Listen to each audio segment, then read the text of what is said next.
본문을 살펴보고 있는데 오늘은 6절부터 8절 은혜로 충만함, 특히 이제 은혜에 대한 이야기를 짧게 살펴보려고 합니다. 자, 그래서 오늘은 두 단어만 살펴볼 거예요. 하나는 은혜라는 단어, 은혜라는 단어와 또 하나는 이제 구속이라고 하는, 물론 이제 용서에 대해서도 잠깐 살펴볼 건데, 자, 먼저 은혜는 카리스죠. 카리스. 헬라어로 카리스라고 읽습니다. 여기서 나온 말이 이제 카리스마가 여기서 나온 말인데, 이 카리스란 말의 신약 성경의 의미는 구약 성경의 용어들로부터의 요소를 조합하고 있다. 그러니까 구약에 있는 용어들의 조합이다. 자, 적어도 세 가지 단어를 조합해 놓은 것이 신약의 카리스다라고 얘기할 수 있는데, 첫 번째가 헨이라고 하는 히브리 단어입니다. 헨이라는 말은 열등한 자에 대한 우월한 자의 자비 혹은 호의에 초점을 맞추고 있고, 특히 하나님께서 인간에게 아무런 자격 없이 베푸시는 은혜를 나타낼 때 많이 사용된다. 그러니까 우월한 자가 열등한 자에게 베푸는 어떤 친절함, 자비, 호의, 특히 이제 하나님께서 인간에게 아무런 자격 없이, 아무런 조건 없이 베푸시는 은혜를 나타낼 때 헨이라고 하는 단어를 사용한다는 거죠. 두 번째가 헤세드. 헤세드는 많이 들어보셨을 거예요. 헤세드는 하나님의 언약에 대한 신실하심과 그 언약을 통해 베푸시는 변함없는 사랑, 긍휼을 나타낼 때 자주 사용된다. 그래서 항상 두 가지 면이 있는 거예요.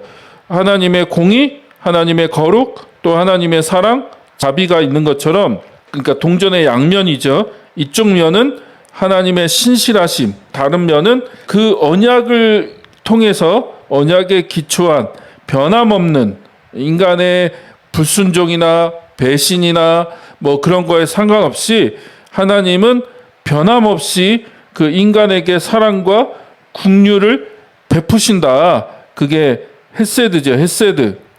그 다음에 세 번째가 라함이라고 하는 단어예요. 라함이라는 단어인데, 이건 긍휼, 동정, 불쌍히 여김과 밀접하게 관련되어 있다는 거죠. 이 단어의 어근은 어머니의 자궁, 특히 이제 여인의 자궁, 어머니의 자궁을 의미하는 단어와 같다는 거예요. 어근이.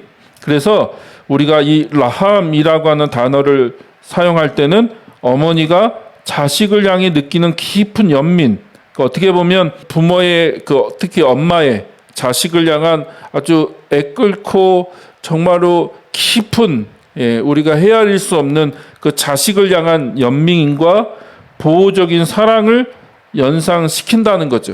그래서 이 단어는 좀 더 본능적이고 깊은 감정에서 우러나오는 자비를 표현한다. 세 가지 단어를 이 공통적으로 모으면 그게 바로 신약의 카리스, 은혜라는 단어가 된다라고 이해하시면 좋겠습니다. 자, 헬라어 카리스의 어근은 기뻐하다, 즐거워하다를 뜻하는 헬라어 동사 카이로와 같은 것으로 알려져 있다. 그래서 이 카리스라고 하는 말에도 이 같은 그 의미가 포함되어 있다. 기뻐하고 즐거워하다라고 하는 의미가 같이 포함되어 있다는 거죠. 이러한 어원적 연결고리는 카리스의 근본적인 의미, 그러니까 은혜의 근본적인 의미가 값없이 베풀어지는 호의나 선물이 받는 이에게 기쁨을 선사한다는 점을 분명하게 보여준다는 거죠. 그 은혜의 결과는 뭐예요? 기쁨, 또 즐거움, 그거죠. 그리고 그것이 결국은 그 은혜를 베푸시는 분을 향한 찬양, 찬미, 그걸로 연결되어질 수도 있다는 거죠. 단순히 이제 우리가 어떤 은혜라고 해서 너무 우리는 뭐에만 치우쳐 있냐면 하나님이 베푸시는 은혜의 내용, 그 내용에만 너무 포커스가 있는 거죠. 그러나 하나님은 우리에게 자신을 베풀어 주신다. 당신을 우리에게 베풀어 주신다. 그게 하나님의 은혜의 진정한 본질이죠. 그래서 우리는 그 하나님으로 인해 기뻐하고 즐거워하는 거죠. 그리고 그것은 다시 하나님을 찬양하고 하나님을 찬미하는 것, 우리가 살펴봐야 되는 이 에베소서 1장 내용으로 연결하면 그게 바로 구원이다. 하나님께서 인간에게 베푸시는 구원, 그것이 은혜로 베풀어지는 거죠. 그렇죠? 은혜로, 값없이 하나님께서 마치 어머니가 자식에게 베풀듯이, 또 우월한 자가 열등한 자에게 베풀듯이 하나님께서 우리 인간에게 베풀어 주시는 조건 없는 사랑, 조건 없는 하나님의 구원의 행위를 얘기하는 거고, 우리는 그 하나님의 구원 행위로 인해서 우리 안에 기쁨과 즐거움, 그리고 그것이 더 나아가서 하나님을 찬양하고 찬미하게 되는, 그렇게 연결된다고 이해하시면 좋을 것 같습니다.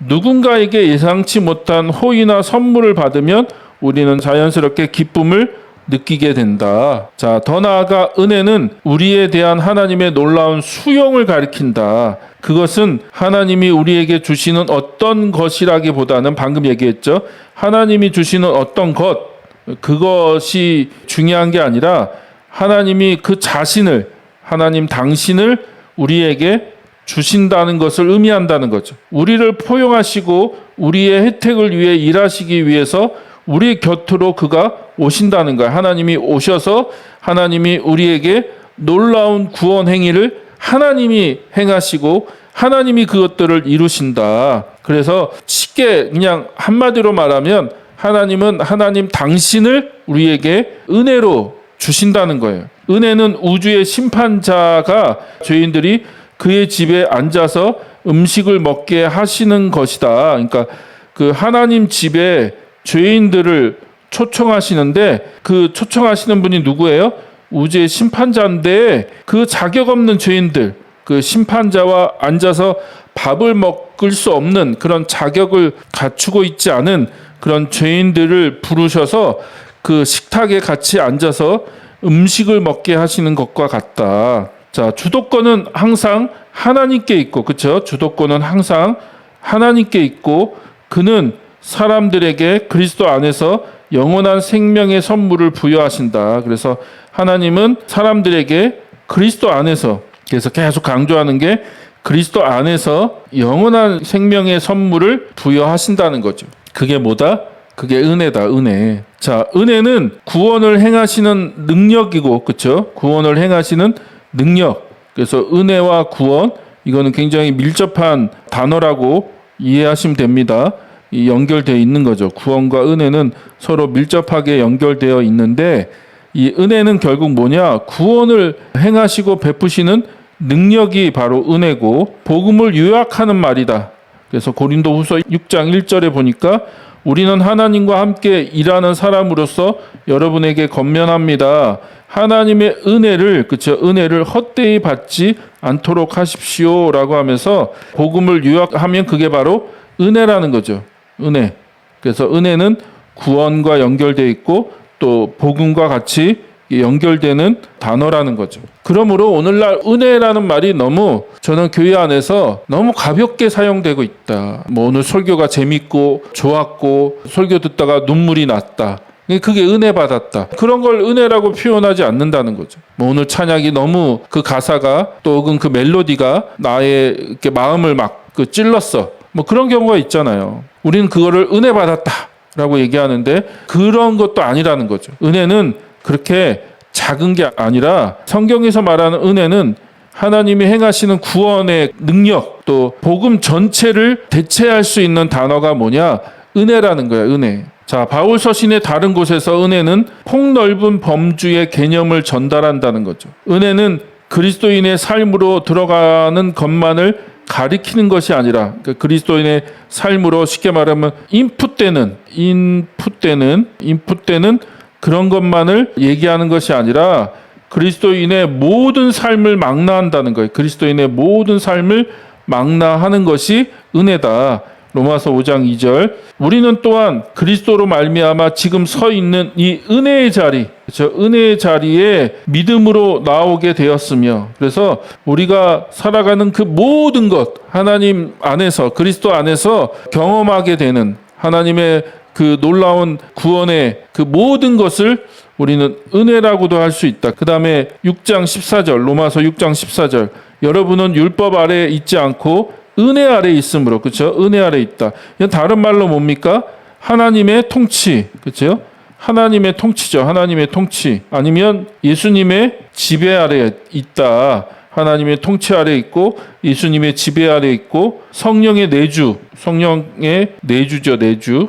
우리 안에 들어오셔서 우리를 인도하시고 이끄시고 하시는 그 모든 것, 한마디로 은혜라고 표현하고 있다. 그래서 은혜는 그리스도인의 모든 삶을 망라하고 우리는 은혜로 구원받을 뿐 아니라 은혜로 산다는 거예요. 은혜로 구원받고 은혜로 살아간다. 우리 가운데 은혜가 없으면 우리는 아무것도 아니다. 이 용어는 하나님이 바울과 그리스도인에게 사역을 주시는 것에도 사용되고 있고, 그렇죠? 은혜로 사도 바울을 부르셨고 은혜로 그리스도인들에게 사역을 맡기시죠. 아울러 그리스도인들이 각기 서로 교훈하는 말을 할 때도 은혜가 되게 하라고 권면하고 있다. 그렇죠? 4장 29절, 에베소서 4장 29절 보니까 나쁜 말은 입 밖에 내지 말고 덕을 세우는 데에 필요한 말이 있으면 적절한 때에 해서 듣는 사람에게 은혜가 되게 하십시오. 은혜가 되게 하십시오라고 하면서 어떻게 보면 다른 구절들은 하나님이 베푸시는 은혜를